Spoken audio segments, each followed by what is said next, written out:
Il existe des hommes dont la légende dépasse tellement l'être humain qu'on finit par oublier qu'il y a une âme derrière le mythe. Chuck Norris est de ceux-là. Pour des générations entières, son nom est devenu synonyme d'invincibilité absolue, matière à plaisanterie sur une force surhumaine qui défierait les lois de la physique et du bon sens. Mais il y a quelques jours, le monde a appris son hospitalisation d'urgence, et ce que son pasteur a révélé pour la première fois, après des décennies de silence gardé sur instruction de Chuck lui-même, va définitivement changer ce que vous croyez savoir sur cet homme. Laissez un commentaire. Partagez ce récit parce que ce que vous êtes sur le point d'entendre mérite d'être transmis. Pour comprendre le poids de ce moment, il faut d'abord comprendre qui était Tom Brown. Pasteur personnel et confident intime de Chuck Norris, pendant 42 années ininterrompues, il était présent à son second mariage, a baptisé 2 de ses petits-enfants, a prononcé l'éloge funèbre de sa mère, a reçu le premier appel téléphonique de Chuck le jour où son frère Aaron est mort et le dernier appel la veille de sa chirurgie finale. Il n'existe personne sur cette terre qui ait connu le Chuck Norris privé avec une telle intimité. Et c'est précisément ce qui rend ce témoignage impossible à ignorer. Pendant des années, Tom Brown a gardé le silence. Chuck avait été on ne peut plus clair sur ce point. Les mots prononcés lors de sa prière finale ne devaient être partagés avec personne, sous aucune condition, tant qu'il serait encore en vie. Le pasteur a honoré cette promesse sans la moindre entorse.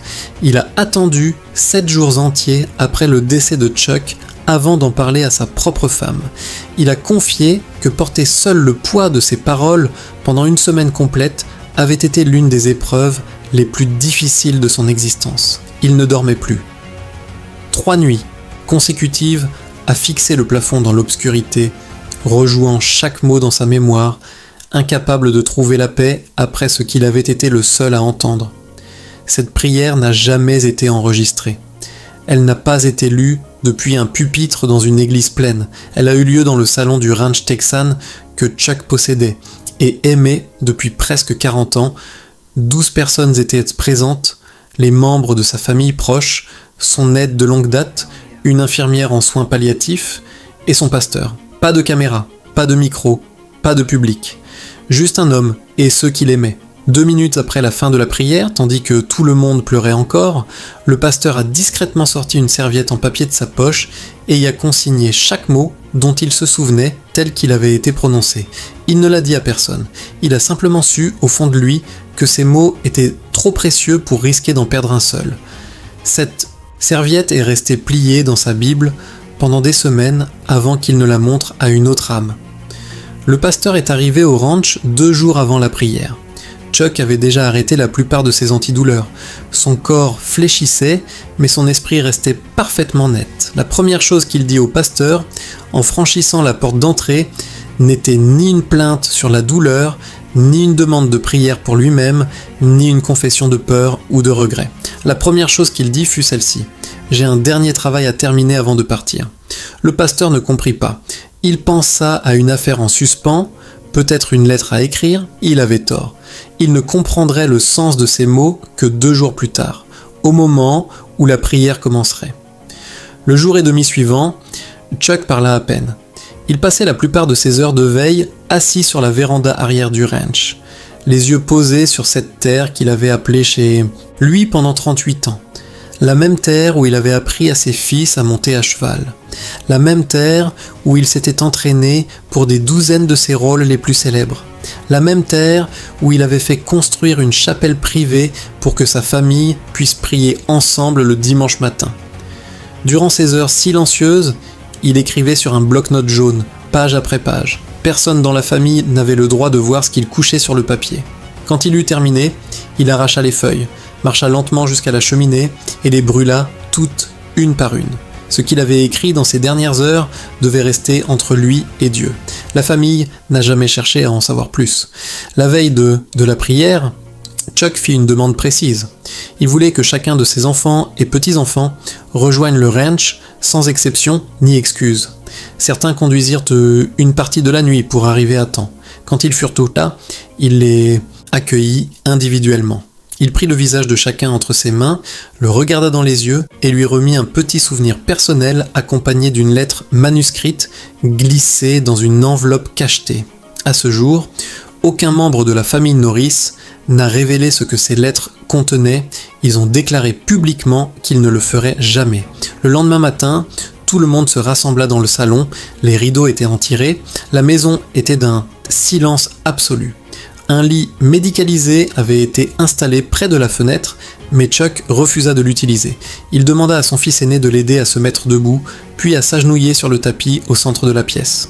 Son fils résista. Il lui expliqua que s'agenouiller lui causerait une douleur inutile, que Dieu entendrait sa prière tout aussi bien depuis son lit. Chuck refusa. Ce qu'il dit ensuite, le pasteur affirme qu'il l'entendra résonner dans son esprit jusqu'à son dernier souffle. Chuck regarda son fils et dit « J'ai tenu debout toute ma vie pour les choses dans lesquelles je crois.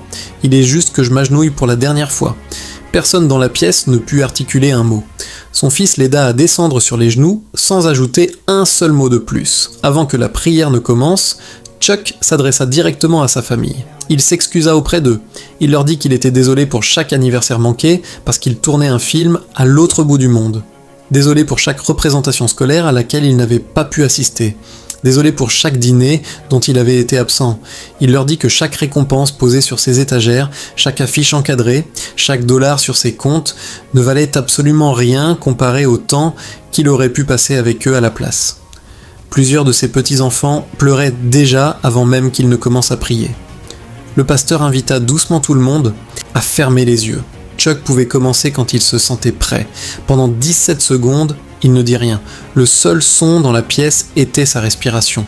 Lente, laborieuse, lourde. Puis il se mit à pleurer. Sa famille l'avait presque jamais vu verser une seule larme de toute sa vie. Cet homme avait entraîné avec Bruce Lee, avait remporté des championnats mondiaux de combat, avait construit un empire sur l'image de la force indestructible. Et il était là, à genoux, pleurant ouvertement devant ceux qu'il aimait le plus au monde. Voici la prière telle que le pasteur l'a transcrite sur cette serviette, mot pour mot. « Père, je ne te demande pas de guérir mon corps. On m'a déjà accordé bien plus de temps que je ne le méritais. J'ai vécu une vie que la plupart des hommes sur cette terre ne peuvent qu'imaginer. Je ne demande ni richesse, ni gloire, ni de nouvelles récompenses pour ce que j'ai accompli. Je sais que tout cela reste ici quand je pars. » Il marqua une pause, prit une lente inspiration, puis continua. « En premier, avant tout le reste, je prie pour ceux qui me haïssent. Je prie pour ceux qui ont dit du mal de moi. Je prie pour ceux qui ont écrit des choses cruelles et fausses à mon sujet. Je prie que tu leur accordes la paix. Je prie que tu leur montres exactement la même grâce que tu m'as montrée tout au long de mes nombreuses erreurs et faiblesses. » La pièce fut traversée par un silence total. Personne n'avait anticipé que la première chose que Chuck Norris ferait de sa prière finale serait de demander la bénédiction pour ceux qui avaient passé des années à tenter de le détruire. Le pasteur affirme que dans toutes ces décennies de ministère, il n'avait jamais entendu une personne mourante commencer sa dernière prière en intercédant pour ses ennemis. Pas une seule fois. Chuck poursuivit sans s'arrêter. « Je prie pour les enfants qui grandiront dans ce monde après mon départ. Je prie pour qu'ils apprennent ce que signifie vraiment être fort sans être cruel. Je prie pour qu'ils comprennent qu'être un vrai homme ne signifie pas ne jamais pleurer. Être un vrai homme signifie se lever et se battre pour ceux qui ne peuvent pas se battre eux-mêmes. Je prie pour qu'ils trouvent quelque chose en quoi croire. Je prie pour que personne ne leur fasse jamais croire que la foi est une faiblesse. » Il s'arrêta une nouvelle fois, quelques secondes à peine pour se stabiliser. Sa respiration devenait plus difficile. Son fils aîné tendit instinctivement la main pour soutenir son dos. Chuck l'écarta doucement. « Je ne demande pas que mon chemin soit facile pour ce qui vient ensuite. Je demande seulement que le chemin de ceux que je laisse derrière soit un peu plus doux qu'il ne l'aurait été sans ta main sur leurs épaules. Prends soin de ma femme. C'est la personne la plus forte que j'ai jamais connue. Et elle n'avouera jamais qu'elle a besoin d'aide. Prends soin de mes enfants. Ils vont... mais prétendre qu'ils vont bien avant que ce soit réellement vrai. Prends soin de mes petits-enfants. Laisse-les se souvenir de moi, non pas comme d'une star de cinéma, mais comme de l'homme qui les aimait plus que tout au monde. Serre-les fort quand ils me manqueront, et rappelle-leur chaque jour que je les attendrai de l'autre côté. » Ces 3 derniers mots furent prononcés dans un souffle à peine audible. « Merci. Amen. » Personne dans la pièce ne bougea pendant 3 minutes entières. Pas un seul mot ne fut prononcé. Le seul son étaient les pleurs étouffés de la famille et le tic-tac discret de l'horloge murale. L'infirmière en soins palliatifs, présente à de nombreux moments ultimes au cours de sa carrière, se leva silencieusement et quitta la pièce. Elle confierait plus tard au pasteur que c'était la chose la plus puissante qu'elle ait jamais vécue dans sa vie professionnelle et qu'elle ne se sentait pas digne d'avoir été là. 90 secondes après la fin de la prière, Chuck ouvrit lentement les yeux et regarda chaque visage dans la pièce. Malgré les larmes qui coulaient partout autour de lui, il sourit, un sourire calme, chaleureux, sincère, et il dit « Ça va, vous n'avez pas à être triste pour moi, j'ai eu la meilleure vie que l'on puisse jamais demander. » Il pria sa femme de s'asseoir à ses côtés. Elle tint sa main pendant l'heure suivante, pendant qu'il se reposait. Personne ne voulut quitter la pièce. Juste avant de s'endormir pour la dernière fois, il ouvrit les yeux une ultime fois et regarda directement son pasteur. Sa voix n'était plus qu'un murmure, mais le pasteur entendit chaque mot distinctement. Chuck dit « Dis à tout le monde que je n'ai pas gaspillé la vie qui m'a été donnée. » Ce furent les derniers mots que Chuck Norris prononça à voix haute.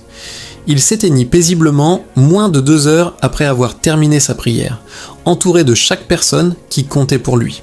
Pendant 2 semaines entières après ce jour, le pasteur garda un dernier détail pour lui seul. Il ne le partagea pas avec la famille, ne le mentionna pas dans ses journaux intimes, n'en parla pas à sa femme. C'était la seule chose de ce jour qu'il ne parvenait pas à s'expliquer et qui le troublait comme rien d'autre dans toute sa carrière de ministre du culte ne l'avait jamais troublé. Pendant la prière, tandis que Chuck prononçait ces mots à genoux, la douleur disparut de son visage. Le pasteur le vit se produire en temps réel. Durant les 5 dernières minutes de cette prière, Chuck Norris ne ressemblait plus à un vieil homme malade et mourant. Il ressemblait exactement à ce qu'il était à 30 ans. Fort, stable, calme, dans une paix totale et absolue. Les lignes de son visage semblèrent s'adoucir.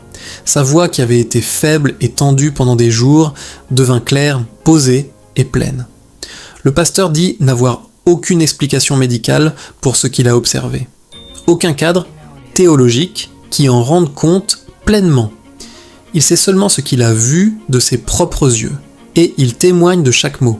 Pendant des décennies, le monde entier a plaisanté sur l'impossible solidité de Chuck Norris. On a construit tout un genre d'humour autour de l'idée qu'il était au-dessus de l'humanité ordinaire, indestructible, presque surnaturelle. Personne n'avait jamais réalisé que sa vraie force n'avait absolument rien à voir avec ses poings, ses coups de pied circulaires ou ses rôles au cinéma. Sa vraie force s'est manifestée un mardi matin sur le sol de son salon au Texas, quand il s'est agenouillé dans une douleur physique que la plupart d'entre nous n'expérimenteront jamais, et qu'au lieu de supplier Dieu pour un jour de plus, au lieu de demander un miracle pour lui-même, il a consacré sa dernière prière à demander des bénédictions pour ceux qui le haïssaient, pour des enfants qu'il ne rencontrerait jamais et pour la famille qu'il était sur le point de laisser derrière lui.